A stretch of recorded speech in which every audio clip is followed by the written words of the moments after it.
Agad na namatay dahil sa sugat sa ulo ang 4 na buwang gulang na babaeng sanggol matapos siyang ihagis ng kanyang ama sa Silay City, Negros Occidental. Ayon sa mga pulis, umuwing lasing ang sospek na si Marjon Kusay at mainit din ang ulo dahil kulang ang ibinayad sa idinideliver niyang kawayan. Napag-initan ng sospek ang anak niya na umiiyak noon at inihagis niya ito sa kanyang kinakasama. Tumama ang bata sa haligi ng bahay at nahulog pa sa sahig. Aminado ang sospek sa krimen at humihingi ng tawad sa kanyang pamilya.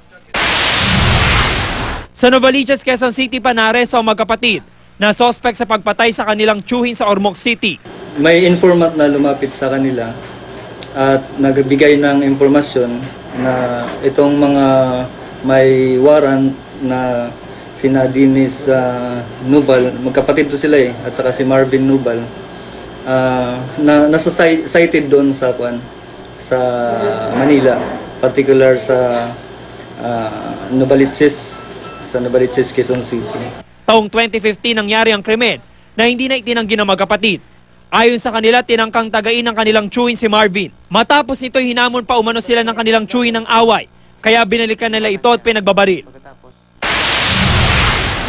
Nauwi sa engkwentro ang pag-aresto sa miyembro umano ng robbery hold-up group na si Roland Francisco sa Calatagan, Batangas. Nagtangkang tumakas ang sospek na makita mga operatiba at ng mga corner ay agad umanong nagpaputok ng baril.